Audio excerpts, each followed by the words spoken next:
we are living in a new world that is completely foreign to what I remember when I was adminning backup systems. And that is, you really need to secure this system.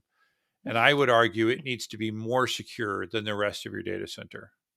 I agree because that contains the keys to the kingdom and that's your last resort copy. And so you need to make sure nothing can impact that.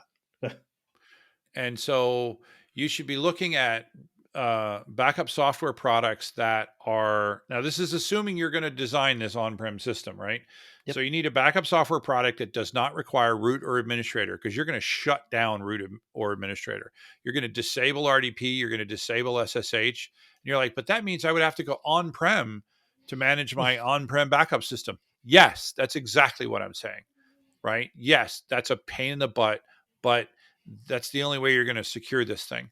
And then you're going to do MFA. We didn't have to do MFA back in the day. This is for the root or Yeah. administrator account that's behind your backup system. I was just wondering Um, though, I know you talked about disabling SSH and all the rest, but yeah. you could also do like console port diags, right? Yes, like a KVM, you mean? Yeah. Network Yes, based you can use a KVMs. KVM, but Yeah. then you got to secure the crap out of that thing. Yeah. Yep. That is true. So But yeah, that should be part of your what the iDRAC system and all the rest to allow remote management.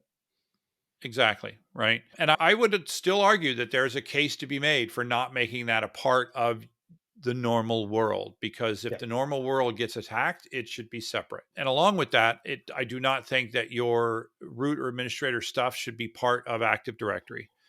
I do not think that the user IDs that are used to log into your backup system, the server, not the root or admin, but the backup admin, hopefully that should be a separate account, right? Yep. Yes, I think that should be a separate account from your Active Directory, because if Active Directory is compromised, you could then compromise the backup systems. And then there's the whole thing of securing the backup storage itself. You spent quite a lot of time at that other company. We used to just NFS mount or SMB Yep. mount those to the system, but that is insecure. Yep. So there is a Called multiple Boost. protocol ways. Yep. Go ahead. There's what they call data domain boost, which allowed protocol access. You would embed a SDK into your backup agent. It would know how to talk over this very specific protocol to securely Mhm. write to a data domain. And so it wasn't just widely available over NFS or SMB.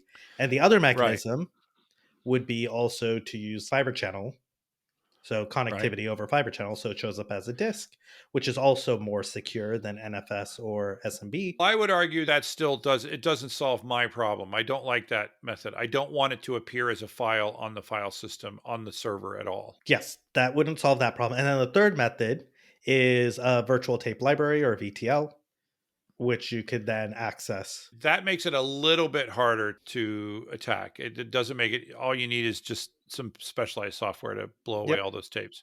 Yep. But I would argue that the only secure way to do it is Boost or something like Boost, Yep. where it doesn't show up as anything accessible in the operating system, which means that if the backup server is hacked, then it can't access the backups. So all you need to do is figure out which one of these 7 different ways to connect your backup storage is the appropriate one, and pick the most, I think you should pick the most secure one, but it's probably also the most complicated one.